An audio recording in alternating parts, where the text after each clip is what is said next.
어떤 나그네가 산길을 걸어가고 있었습니다. 그 산길에서 나무꾼 하나를 만나게 됩니다. 이 나무꾼이 무뎌진 톱날을 가지고 나무를 베고 있었어요. 톱날이 무뎌졌으니 얼마나 힘들겠습니까? 땀을 뻘뻘 흘리고 있는 이 나무꾼에게 나그네는 이렇게 이야기합니다. 아니, 여보시오. 이렇게 힘들게 나무를 베는데 톱날을 좀 갈고 새 톱날로 한번 나무를 썰어 보십시오. 이 나무꾼이 뭐라고 대답한 줄 아십니까? 바빠 죽겠는데 이 톱을 갈 시간이 어딨냐고. 얼마나 미련한 방법입니까? 톱날을 갈아야 나무를 잘 벨 수 있지 않겠습니까? 우리 인생도 그럴 때가 참 많이 있습니다. 지식은 있는데 지혜가 없는 경우가 있어요. 네, 지혜가 없으면 어떻게 됩니까? 몸이 고생해요. 지혜가 없으면 사서 고생하는 일들이 참 많이 있지 않습니까? 성경에서는 지식의 중요성도 이야기하지만 하나님이 주시는 지혜, 이 지혜가 얼마나 중요한지를 우리에게 알려주고 있습니다. 오늘 성경 말씀을 보면 우리가 잘 아는 인물들이 아닙니다. 한 여인이 등장하는데 잘 알려지지 않은 여인인데 이 여인이 무슨 일을 할까요? 참 지혜로운 일을 하게 됩니다. 미련한 바보 같은 남편, 그리고 분노에 들끓고 있는 다윗, 충돌하기 직전에 이 여인의 지혜로 말미암아 평화가 찾아오고 이 이야기는 해피엔딩으로 끝나는 그런 스토리를 오늘 성경은 이야기하고 있습니다. 이 미련함과 분노가 충돌하는 이 광야의 현장, 우리가 함께 들어가서 살펴보시면 좋겠습니다. 먼저 이 이야기 배경을 조금 우리는 이해해야 됩니다. 지난 시간에 이어서 이 다윗은 사무엘 선지자로부터 기름 부음을 받았습니다. 구약 시대에는 선지자의 기름 부음을 받게 되면 차기 대권주자예요. 차기 왕입니다. 자, 그런데 이 다윗에게 한 가지 문제가 생깁니다. 다윗에게 기름을 부었던 선지자 사무엘이 죽었습니다. 오늘 읽지 않은 1절 말씀에 보면은 사무엘이 죽은 후에 다윗이 바란 광야로 내려갔더라 이렇게 나옵니다. 자기의 영적 지도자였던 이 사무엘이 죽고 난 다음에 다윗에게도 위기가 찾아옵니다. 그 이야기를 오늘 본문은 끌고 나가고 있습니다. 다윗은 우리가 알고 있듯이 차기 대권주자, 차기 왕이었습니다. 그런데 그 왕 사울로부터 시기와 미움을 당하게 됩니다. 쫓겨다닙니다. 바란 광야까지 도망오게 됩니다. 그를 따랐던 수많은 병사들, 지난주에 400명이 따랐다고 우리는 배웠는데 200명이 더 붙었습니다. 무려 600명의 병사들이 다윗의 뒤를 따라오는 것을 보게 됩니다. 우리 22장 2절 말씀 한 번 더 읽어보도록 하겠습니다. 환난당한 모든 자와 빚진 모든 자와 마음이 원통한 자가 다 그에게로 모였고 그는 그들의 우두머리가 되었는데 그와 함께한 자가 400명 가량이었더라. 네, 처음에는 400명의 병사가 쫓았습니다만은 그 후에 200명이 더 붙어서 600명의 병사들이 이 다윗과 함께 생활하게 됩니다. 바란 광야는 어떤 곳입니까? 낮에는 뜨거운 햇볕이요, 밤에는 추운 곳이 바로 광야가 아니겠습니까? 그런데 이 바란 광야에서 이 다윗이 했던 역할은 그 주변의 사람들의 울타리 역할을 해줘요. 이 병사들이 이 동네 사람들, 그 동네에 있는 사람들의 울타리 역할을 해주게 됩니다. 자, 이 이야기 속에서 대조적인 3명의 등장인물이 나오게 됩니다. 첫 번째 인물은 누굽니까? 나발이라는 그 동네의 부자입니다. 그런데 이 부자는 참 미련한 사람이었었습니다. 양이 3,000마리요, 염소가 1,000마리나 되는 거부였습니다. 성경은 그를 이렇게 기록합니다.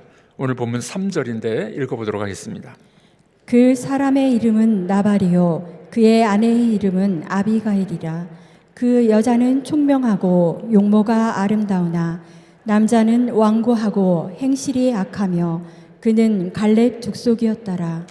나발이라는 부자였지만 그는 동네에서 소문이 난 사람입니다. 악한 사람이었습니다. 심지어 그의 종들이 그를 향하여 뭐라고 말하는 줄 아십니까? 17절에 보니까 우리 주인은 불량한 사람이라 더불어 말할 수 없나이다. 이 종들이 주인에 대해서 평가하는데 우리 주인은 불량한 사람입니다. 여러분들, 대개 사람은 한 사람을 평가할 때 이렇게 큰 책으로 기록을 잘 하지 않습니다. 뭐로 이야기합니까? 한마디로 이야기해요. 네. 아무개는 이런 사람이에요. 네. 우리 남편은 이런 사람이에요. 여러분들은 어떤 평가를 받고 싶으십니까? 이 나발이라는 사람은 동네 사람들로부터, 종으로부터 뭐라고요? 우리 주인은 불량한 사람입니다. 여러분들, 이 나발의 이름의 뜻이 뭔지 아십니까? 예, 나발, 바보. 그 이름의 뜻이 바보예요, 바보. 얼마나 미련했으면 이름이 나발이겠습니까? 옛날에 어떤 한 선비가 길을 가다가 밤 늦게 한 주막에 이르게 됩니다. 방을 얻으려고 하는데 방이 없었어요. 딱 하나 남았는데 합숙을 해야 된답니다. 그런데 합숙을 했던 사람이 누군가 봤더니 스님 한 분이 들어온 거예요. 그래서 밤에 통성명을 하고 잠을 자는데, 이제 스님은 옷을 벗어서 개어놨고, 이 나그네도 자기 옷을 벗어놓고 도포를 벗고 잠을 잡니다. 이른 새벽에 이 스님이 갈 길이 바빠가지고 옷을 주섬주섬 입고 가는데 그만 이 선비의 옷을 입고 가버렸어요. 선비가 늦게 깨어납니다. 아직 어두움이 있었습니다. 선비가 옷을 입었는데 입어보니까 스님의 옷이네. 이 미련한 선비가 주모를 부르고 이렇게 이야기합니다.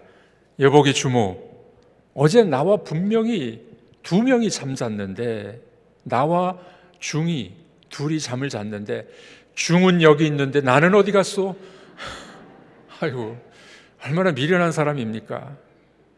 또 미련한 사람 한 사람이 또 있었습니다. 길을 가던 나그네가 너무 배가 아팠어요. 용변이 보고 싶었습니다. 마침 2개 바위가 포개져 있는 자리를 발견합니다. 가서 응아를 하게 됩니다. 그런데 용변만 보고 가면 좋은데 그 앞에 뭔가 꼬리가 하나 나와 있네요. 궁금해가지고 호기심에 그 꼬리를 꽉 잡았습니다. 봤더니 잠자던 호랑이의 꼬리였네요. 큰일 났습니다. 이거 꼬리를 놓자니 호랑이가 잡아먹을 것 같고 어떻게 할 수가 없었습니다. 호랑이도 놀래고 사람도 놀랬답니다. 때마침 또 한 명의 스님이 지나가고 있었습니다. 스님에게 자기 사정을 이야기합니다. 스님이 이야기하면 자네 뭐 하고 있나? 큰일 났습니다. 제가 이 호랑이 꼬리를 잡았는데 스님이 돌을 들어가지고 이 호랑이 머리를 내리쳐서 좀 죽여주십시오. 스님이 못하겠다는 거예요. 왜냐하면 부처님의 가르침에 의하면 살생을 하지 말라. 그 가르침 때문에 안 되겠다는 겁니다. 이 나그네가 꾀를 냅니다. 그러면은 스님이 호랑이 꼬랑지를 좀 잡아주십시오. 제가 돌로 쳐서 죽이겠습니다. 그거는 할 수 있지. 이 미련한 스님이 호랑이 꼬랑지를 잡았습니다. 그런 나그네 그냥 유유히 떠나버린 거예요. 큰일 났습니다. 스님이 꼬리를 놓지도 못하고 나그네에게 물어보면 아니 왜 자네 그냥 가느냐. 글쎄 말이에요, 스님의 말씀에 제가 은혜를 받았어요. 저도 살생을 할 수가 없습니다. 큰일 났죠. 여러분들, 우리가 살아가다 보면은 참 지혜가 없는 미련한 일들이 우리 속에도 있지 않겠습니까? 오늘 나발이 그런 사람이었었어요. 이 사람은 불량한 사람이라 지혜가 없었습니다. 미련했습니다. 자기가 누군지, 지금 다가오고 있는 다윗이 누군지, 다윗은 차기 대권주자였습니다. 그 모르는 거예요. 영적인 문맹자의 모습을 보여주고 있습니다. 자, 2번째 인물이 등장합니다. 누굽니까? 다윗입니다. 그는 도망자였습니다. 거친 들판에서 600명의 병사들과 함께 먼지를 뒤집었으며 살았습니다. 배가 고팠습니다. 고단했습니다.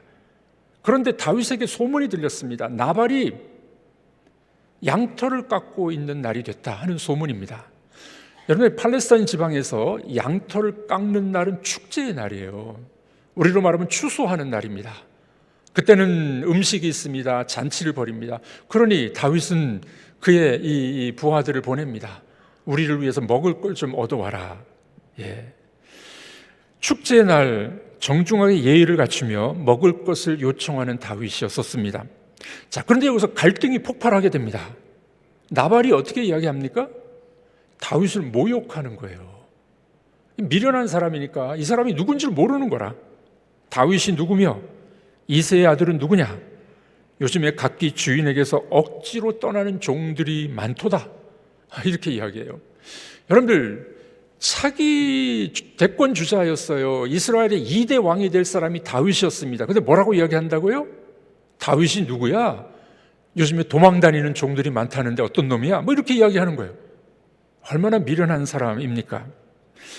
다윗은 여기서 분노하게 됩니다. 미련한 사람의 대답을 듣고 다윗은 여기서 분노가 일어나게 된 거예요. 즉각 반응합니다.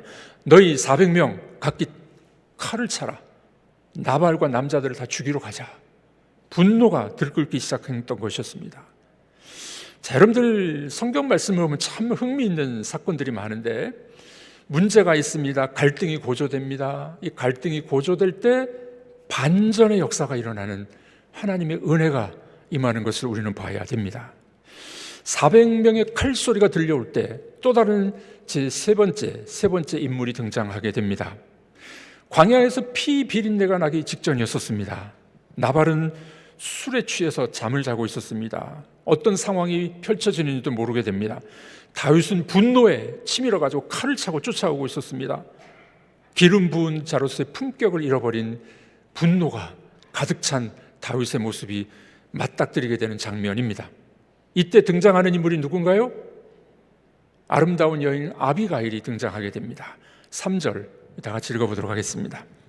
그의 아내의 이름은 아비가일이라. 그 여자는 총명하고 용모가 아름다우나. 나발의 아내의 이름이 아비가일입니다. 아비가일의 뜻이 뭔 줄 아십니까? 내 아버지의 기쁨이다. 와, 용모도 아름다웠는데 이름도 아름다워요. 내 아버지의 기쁨이 되는 사람이 바로 아비가일이었습니다.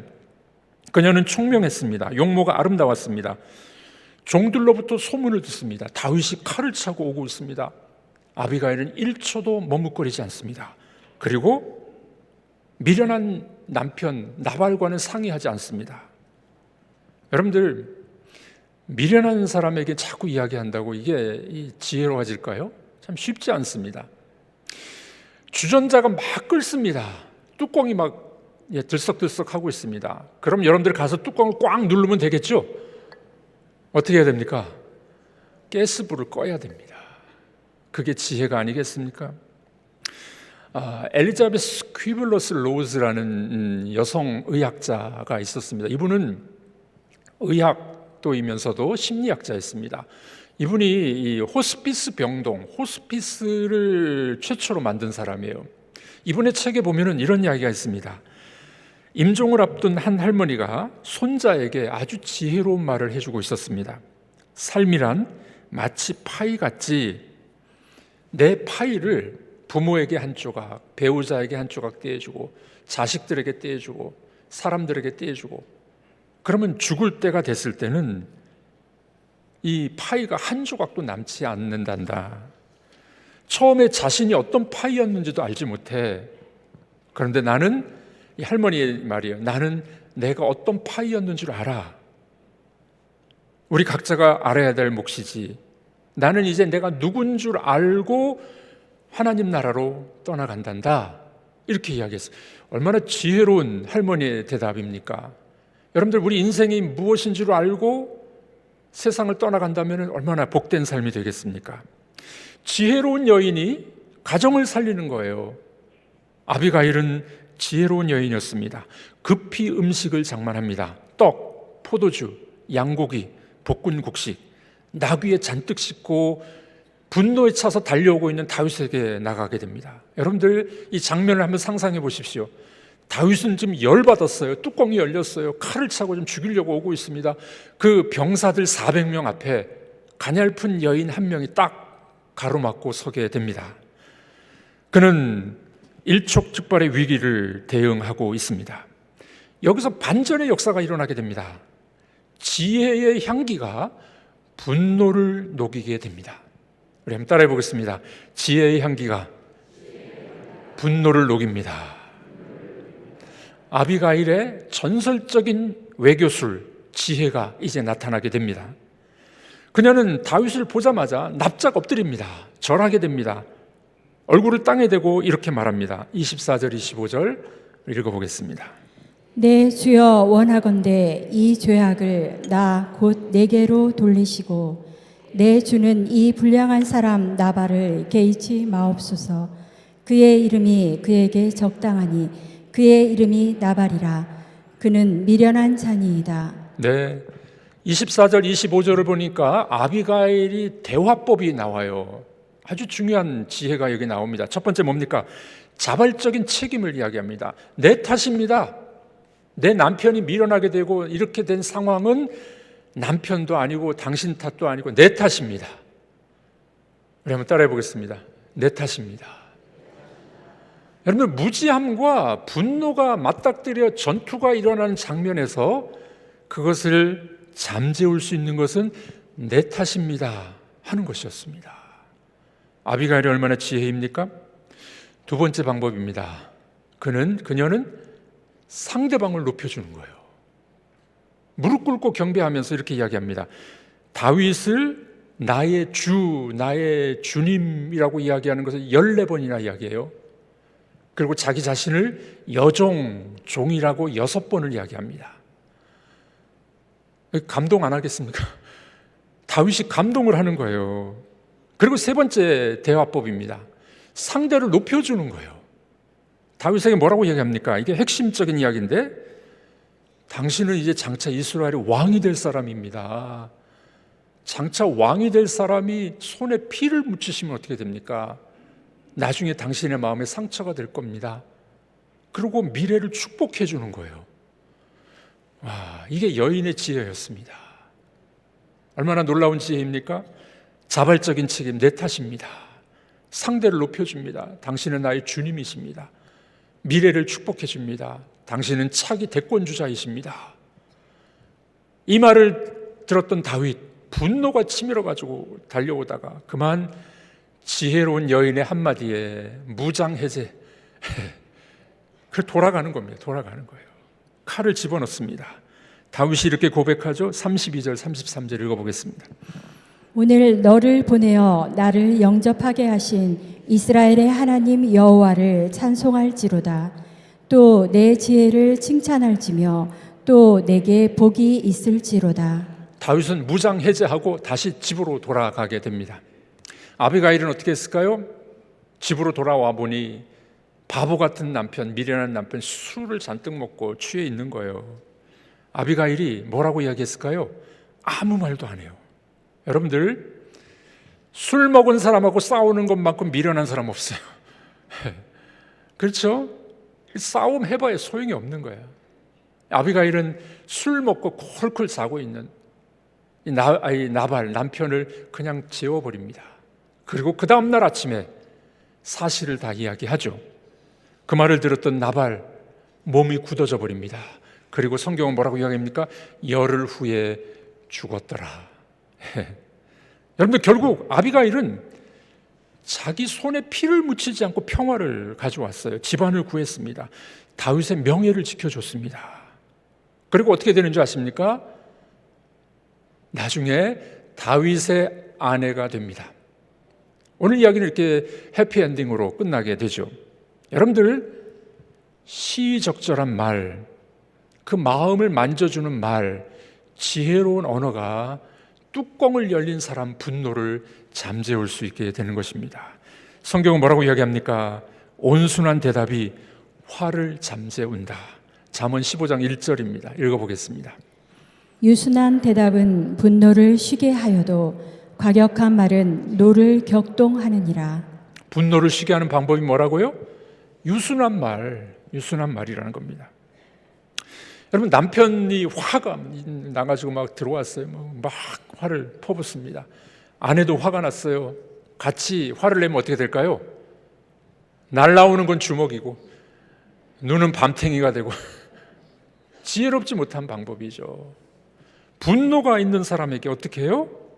유순한 대답. 얼마나 중요합니까? 어떤 여자 집사님이 교회에서 아주 충성스러웠대요. 그런데 남편은 교회를 안 나와. 자녀들도 안 나와. 목사님이 궁금했습니다. 신방을 가서 남편을 만납니다. 아니, 왜 이렇게 충성스러운 부인 집사님이 있는데 왜 교회를 안 나오시나요? 남편이 속내를 이야기하는 거예요. 우리 부인은요, 내 아내는 교회에서는 천사예요. 집에 오면 악마입니다. 화를 내면은, 분노를 하면은 우리 이 아이들과 저는 방으로 숨어야 됩니다. 목사님이 충격받았습니다. 그 여집사님 부릅니다. 이러이러한데 집사님 그래서 되겠습니까? 이 집사님이 회개했어요. 눈물을 흘리게 됩니다. 며칠 후가 됩니다. 남편이 새로운 낚싯대를 사가지고 들어오다가 그만 새로 갈아 넣었던 전구를 깨트려 버렸네. 큰일 났네요. 평소 같으면 막 불호령이 떨어질 것 같았는데 아내가 묵묵히 빗자루를 가지고 와서 유리를 다 쓸어 담았습니다. 그리고 말합니다. 여보, 괜찮아요. 다음 주일날 남편이 교회에 나왔다는 이야기입니다. 여러분들, 지혜로운 한마디가 분노를 꺼트리는 거예요. 어떤 아내가 화장실에서 빨래를 하다가 남편에게 이야기합니다. 여보, 좀 주전자가 막 끓고 있어요. 가스불을 꺼주세요. 남편이 지혜롭지 못했어요. 가서 이놈의 뚜껑 내가 꽉 눌러야지. 날라오는 건 부인의 주먹이 뒤통수를 때렸다는 겁니다. 여러분들, 물이 끓어서 뚜껑이 넘칠 때 어떻게 해야 되나요? 가스불을 꺼야 돼요. 네, 뚜껑이 열리지 않는 방법, 열을 내려야 됩니다. 우리 살다 보면 뚜껑이 열릴 때가 얼마나 많은가요? 분노에 차가지고. 여러분, 성격 없는 사람이 어디 있을까요? 최 씨, 강 씨, 황 씨, 박 씨는 성격 없는 줄 아십니까? 다들 한 성격들 해요. 뚜껑이 열리려고 할 때 어떻게 해야 될까요? 마음에 불을 꺼야 됩니다. 여러분, 이 말씀이 우리에게 주는 중요한 교훈 몇 가지를 살펴보고자 합니다. 첫 번째 교훈입니다. 반응하지 말고 대응하십시오. 반응하지 말고 대응하십시오. 우리 현대인들은 뚜껑 열릴 때가 너무 많아요. 악플을 다는 사람들, 또 운전하다가, 여러분들 주차하다가 또 열받는 분들 계시죠? 아내의 한마디, 남편의 한마디, 성도들의 한마디 때문에 마음 상하고 뚜껑이 열릴 때가 있어요. 그때 반응하지 말고 대응하십시오. 가스불을 끄십시오. 분노를 삭히는 중요한 방법이 있습니다. 6초만 기다리십시오. 따라해 보겠습니다. 6초만 기다려라. 분노를 반응하지 말고 잘 대응하는 지혜가 있기를 바랍니다. 유순한 대답이 분노를 쉬게 합니다. 두 번째 교훈입니다. 상대의 미래를 축복하는 축복의 언어를 쓰십시오. 아비가일은 다윗이 장차 이 나라의 왕이 될 사람인 걸 알았습니다. 당신은 우리나라의 왕이 될 뿐입니다. 어떻게 그 일을 하겠습니까? 여러분들, 우리가 갈등이 일어날 때, 미련함과 분노가 충돌할 때 상대방의 장점을 한번 축복해 주시기를 바랍니다. 상대방의 약점을 캐고 그거를 고발하고 싸우고, 이 싸움은 끝나질 않아요. 싸움은 끝나질 않아. 그러나 상대방의 장점을 축복해 주십시오. 그의 실수를 보지 말고 하나님 앞에서 그 사람이 어떤 사람이 될 것인가를 축복해 주십시오. 여러분들, 배우자를 한번 축복해 주셨으면 좋겠어요. 속썩이는 자녀들이 있을 때 어떻게 해요? 너는 앞으로 잘 될 놈이야, 잘 될 사람이야. 축복해 주시기를 바랍니다. 하나님이 너를 귀하게 쓰실 거야. 미래를 축복할 때 분노를 꺼트릴 수가 있습니다. 세 번째 교훈입니다. 제일 중요한 교훈이 아니겠습니까? 상대방의 일을, 싸움의 일을 하나님 앞에 맡기는 거예요. 우리 제일 못하는 거잖아요. 내가 처단하리라. 아비가일은 직접 처단하지 않았습니다. 자신의 역할을 다하고 하나님 앞에 맡겨버렸어요. 그럴 때 하나님이 일을 처리해 주시는 것을 우리는 목격하게 됩니다. 여러분들, 우리 하나님은 가장 공의로우신 분이세요. 내가 처단하려고 하지 마십시오. 내 손에 피를 묻히지 마십시오. 공의로우신 하나님의 손에 맡기는 여러분들이 되기를 바랍니다.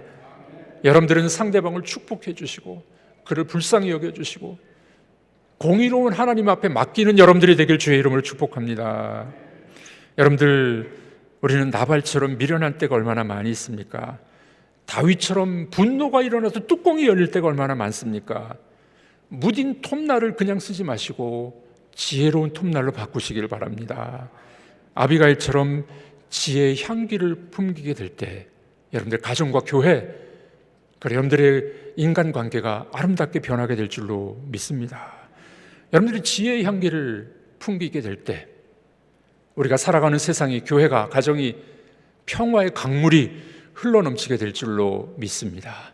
여러분들은 미련한 사람이십니까? 지혜로운 사람이십니까?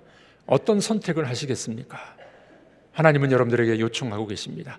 여러분들의 지혜가 분노의 칼날을 멈추게 할 줄로 믿습니다.